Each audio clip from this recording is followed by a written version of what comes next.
दोस्तों 7 अक्टूबर 2023 को अचानक से हमास की तरफ से लगभग 5000 रॉकेट्स को इजराइल पर दागा जाता है, जिसमें 700 लोग अपनी जान गंवा देते हैं। वहीं फिर इजराइल इसका जवाब देते हुए गाजा पट्टी पर अटैक कर देता है, जिसमें फिलिस्तीन के लगभग 400 लोग मारे जाते हैं और साथ ही इसे स्टेट वॉर भी डिक्लेयर कर दिया जाता है। वैसे ये पहली बार नहीं है जब ये दोनों आपस में इस तरह की कोई जंग लड़ रहे हों। अगर हम लोग इनकी हिस्ट्री देखें तो ही हमें असल वजह पता चलती है। तो आइए जानते हैं क्या है इस वार की मेन वजह। अगर हम लोग इन दोनों का मैप देखें, जब इजराइल का जन्म हुआ तो हमें एक बात तो साफ पता चलती है, इजराइल लगातार फिलिस्तीन पर कब्जा करता चला आ रहा है। जैसे कि 1947 से पहले ये दोनों ही एक देश थे, मतलब ये पूरी तरह से फिलिस्तीन था और यहाँ पर रूल था ब्रिटेन का। लेकिन 14 मई 1948 को इजराइल दुनिया के सामने एक देश बनकर उभरा और फिर इसी दिन से इजराइल और फिलिस्तीन की लड़ाई शुरू हुई, क्योंकि इनका बंटवारा करके ब्रिटेन यहाँ से जा चुका था। और इस लड़ाई से ये मैप 3 भागों में बट गया, इजराइल, वेस्ट बैंक और गाजा पट्टी। फिर यहीं से इन लोगों का स्ट्रगल शुरू हुआ,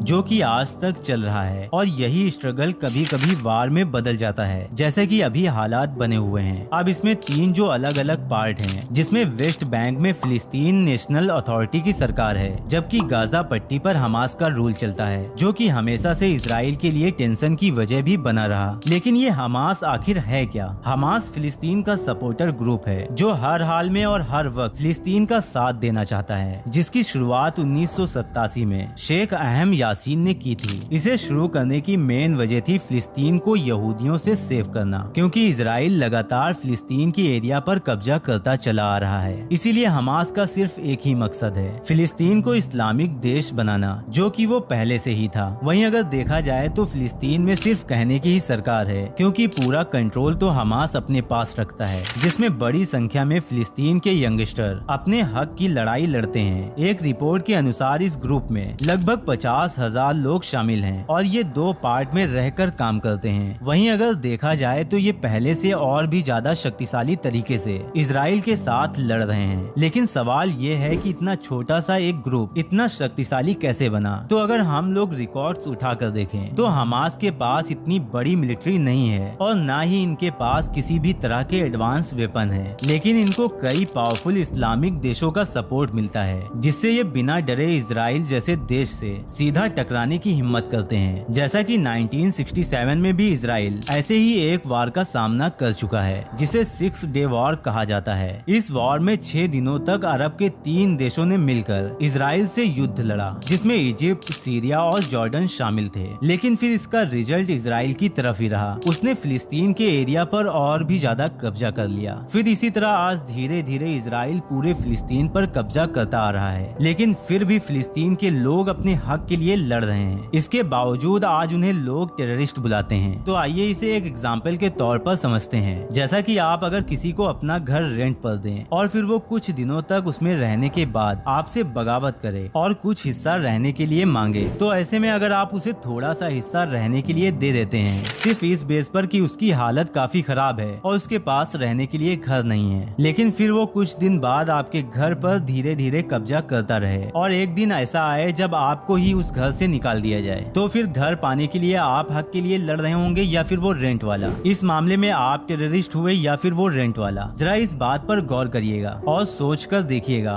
जो आज ये बोल रहे हैं कि इजराइल अपने हक के लिए लड़ रहा है, तो ऐसा बिल्कुल नहीं है, क्योंकि हक के लिए तो फिलिस्तीन वाले लड़ रहे हैं, जिस पर लगातार जुल्म होते आ रहे हैं। खैर यही वजह है कि आज भी कई देश इजराइल को कोई देश ही नहीं मानते हैं, जिसकी वजह से इन दोनों में लगातार युद्ध की स्थिति बनी रहती है। जैसा कि 7 अक्टूबर की सुबह बड़ी संख्या में लगभग 6:30 बजे इजराइल पर हवाई हमले शुरू कर दिए गए और लगातार आधे घंटे तक रॉकेट्स दागे गए। फिर हमास के कई लोगों ने गाजा पट्टी से इजराइल में एंटर कर दिया और फिर फिलिस्तीन की खोई हुई जगह पर अपना कब्जा कर लिया। इस हमले के बाद हमास के कमांडर मोहम्मद अल दीफ ने इसकी जिम्मेदारी लेते हुए इस ऑपरेशन को अल अक्सा स्टॉर्म भी कहा है और साथ में ये भी कहा कि यरूशलेम में अल अक्सा मस्जिद के अपमान और गाजा की चल रही घेराबंदी का जवाब था। लेकिन मैं आशा करता हूँ कि जल्द ही इन दोनों के बीच हालात सुधरेंगे और जो मासूम लोग मारे जा रहे हैं उनकी जानें बच पाएंगी। दोस्तों आज की वीडियो में बस इतना ही। ऐसी इंटरेस्टिंग वीडियोस देखने के लिए आप हमारे चैनल को सब्सक्राइब कर बेल आइकन को दबा दीजिए।